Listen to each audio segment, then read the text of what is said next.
Hi and welcome to Office Fluent. Today I want to take a look at Microsoft Forms. Forms is a great survey and quiz tool you can use without any license at all, so you just need a Microsoft account to get access. Let's take a look. So within Forms you have two options. Either you create a new form or you create a new quiz. We'll take a look at both in a second. Here in the overview, which is forms.office.com, by the way, you can see I have a tab Recent, one is pinned and one is shared with me. As this is a business account, I have this shared with me.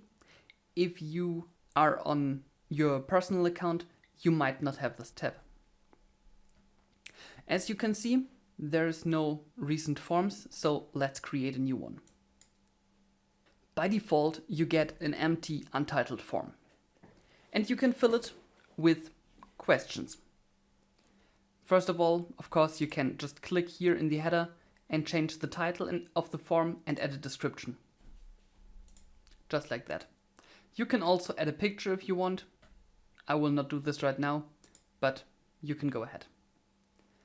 And then you have the option to add a new question. There we have a variety of possible options. For once, there's choice. Choice is either a single choice with radio buttons, or if you click this down here, you get a multiple choice answer where people can choose multiple different answers. Every question type can be made required. So if you want that somebody who starts the form fills out everything, you can just click on required for every single question. Also, questions have additional options. If you click on the 3 points here, you can, for example, shuffle the options, add subtitles, and add branching. Shuffle options is simply that everybody who opens the form gets a different order of the options he can click on, which is especially nice if you work with quizzes. We'll get to that later. Subtitle lets you enter a subtitle to the question. Add branching, we will take a look at that later.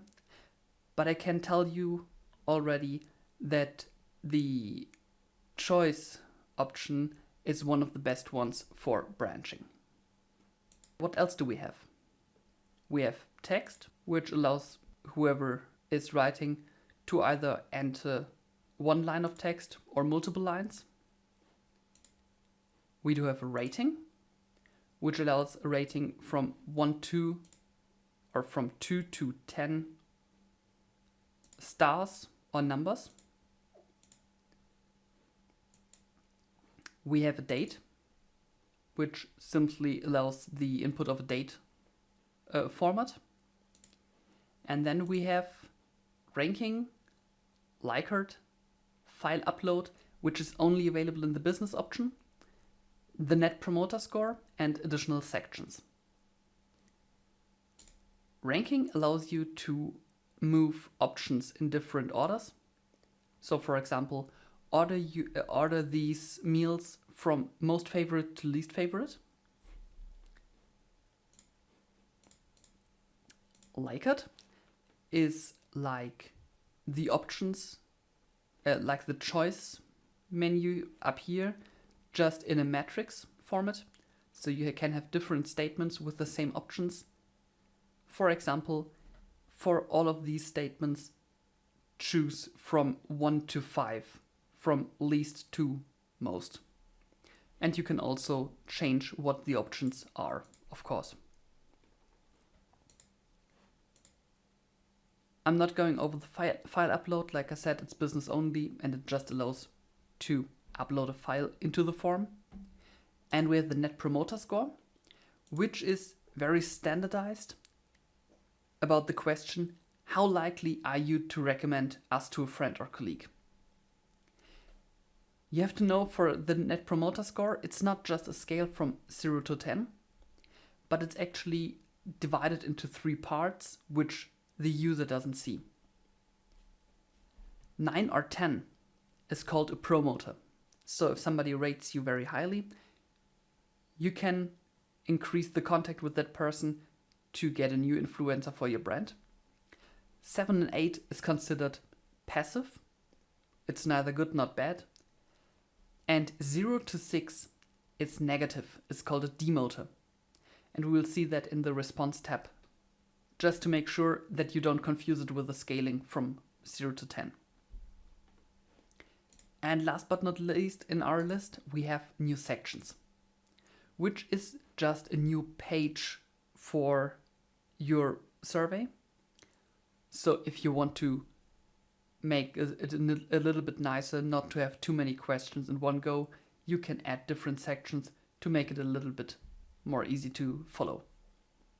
Now, if you have put together your form or your survey, you can click on Preview to take a look how it would look like for the user.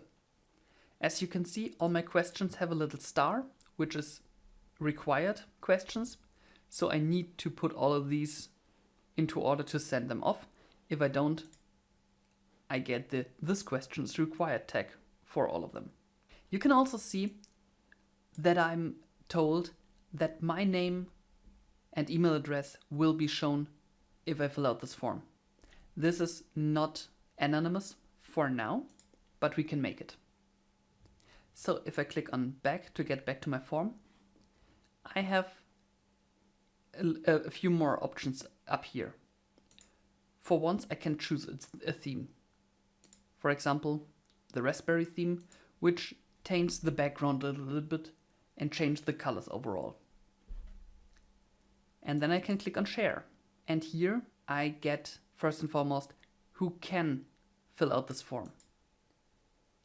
And typically, you want it either for specific people in my organization, and anyone can respond. And last but not least, you have these 3 dots. And behind them, you will find the settings. And within the settings, I can choose if my form has a start date, an end date, if I even accept responses right now, if I want a progress bar, a customized thank you message, and also if I want to give back an email notification to me for everybody who responds, and if I want a receipt of responses after the submission. You also have the options of multilingual in here. So if you have a form that's going out to a big variety of people with multiple languages, you can choose multilingual, set the primary language your form is in right now, and add additional languages. For example, I could add German as additional language. And if I click on this, it will bring me back to the form. And for everything that's written, for every option, for every statement, for every question, I can now put in a translated version. And in the end, if I click on Preview again, now I have this here on the top where it says English United States. I can switch to German. And now everything is translated, which is based on the language setting on Microsoft itself. For example, here it's no longer required, but erforderlich. Or this question now has the tag Ihre Antwort eingeben instead of enter your answer. Now let's talk about this branching option I showed you earlier. If I click on a question and go to the 3 dots and say add branching, I will get into a branching mode completely in this form. And now you see for the first question I have this added go to next. And the same I get for the second question and the third and so on. Branching allows you to bring somebody to a different point in the survey based on what they clicked on. And the most important thing is different sections. So, for example, let me get back because I need to change this first question from a multiple answers to a radio button question. And if I click on add branching again, now I have a branch for every radio button I have. So for example, if this question is a question about yes or no, have you done this and this yet? Option 1, yes. Then go to the second question, or option 2, no. Then I want you to go to the second section. So in this case, for example, did you do your homework? Yes, I did my homework. Okay, then you have these questions to work on. And if somebody clicks on no, he goes to the second section, which is down all the way here, and gets the information. Please do your homework first. You cannot work on these questions without it. If you do it like this, you would go to the last question, for example, here question 7, and say not go to next, which would be the second section, but instead end of form. This way, people would divide directly at the beginning. If they click option 1, they go through the questionnaire. If they click option 2, they go to the second section. And alternatively, you can add as many options you want. And you could add only this one divider question on the first section. And then for every single option, you could have a single section working on that option. In that case, you could have different surveys based on what they answered at the beginning, which is also a nice feature. All other question types only have the option for the whole question, and you can't divide based on what they input. So for branching, the single choice question is by far the best. Now, I showed you nearly everything there is to see in the new form option. Let's take a look at the quiz. I click here on this arrow and on new quiz, and for now it looks absolutely the same. I have my title, my subtitle, my description, and I can add new options. And it's the same like it was a second ago with the forms. The difference is, if I click on this now, I can enter points. For example, whoever gets this question right gets 10 points. And how does the system know what's right or wrong? If I hover over one of the options, I get a check mark here, which I can click and say option 1 is the correct answer. I can also do this with multiple questions, with multiple answers, and select multiple right answers, which all needs to be ticked in order to get the full points. You can also see, now I get additional options here. I have the shuffle option like I had the last time, but now I have also the drop down, which should be also there in the forms option. And you get the math tab. If I click here, I have the option to enter an equation. For example, 9 plus 5. And then Forms already goes ahead and says, hey, would you like to add these suggested results? Which might be very nice if you're making a short math quiz. I could just go and add all, and the correct answer is already selected, but that's just the math option, and you can enter there very complex and difficult terms, not like what I did. I'm trying to keep it simple. We have a few more options. If I click on new question, I also get question ideas. Now that I created a math question, the quizzes thinks, hey, maybe I need more math questions, and I can just add new questions here, which all follow a similar system, so people can train the same type of question longer. What I want to do is to create a text question. And also here, let me change this back to text. I can change between math and text just by clicking here on the symbol.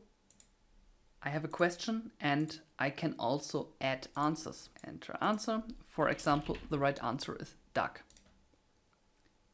So if somebody puts in duck, he automatically gets the points. What else? The rating has no right or wrong answers. If you want to give points for a rating question, you need to grade it at the end. The same goes for date and also for Likert and for the Net Promoter Score. What you can grade automatically is ranking,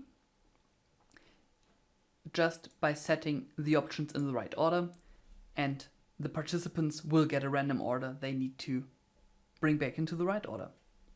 So these are the 3 question types you can work with. Let me quickly delete this one. You can work with single or multiple choice questions, with text, and with rankings.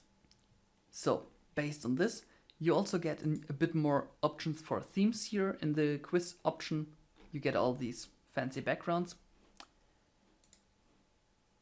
And then you can go to preview and say, okay, 9 plus 5, I believe it's 14. And this question, I think it was rabbit, right? And lastly, the right combination is definitely 1 to 3. Submit. Cool. My response was submitted, and now I can view the results for myself. And I can see I got 10 out of 30 points. I got the math option here correctly, but I mistook rabbit for duck, or duck for rabbit. And I have absolutely no idea why this one wasn't voted as correctly, because 1 to 3 is definitely 1 to 3. All right. Now I see I have one response here in my responses tab. This tab I obviously can only see when I create this quiz or if I give anybody else an admin access to the quiz. The same is true for surveys. Now I can see the defaults. I can see that 100% of people got question 1 right. I can see that 100% of people answered with rabbit and 0% answered the question correctly. And for question 3, I didn't move anything, so maybe that's the reason why it's wrong. Now I can also say review answers. And I can see here, that's my name. I took 22 seconds. I got 1 of 10 points, and I can give feedback.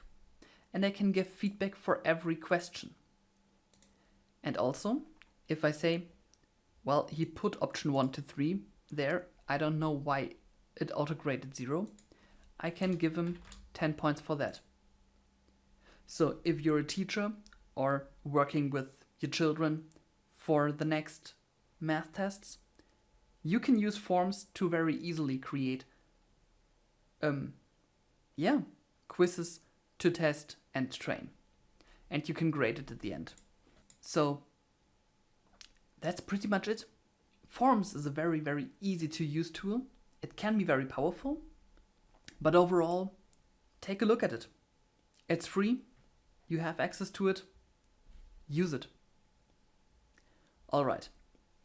Now I have 2 things I want to ask you to do, and you can find both in the description.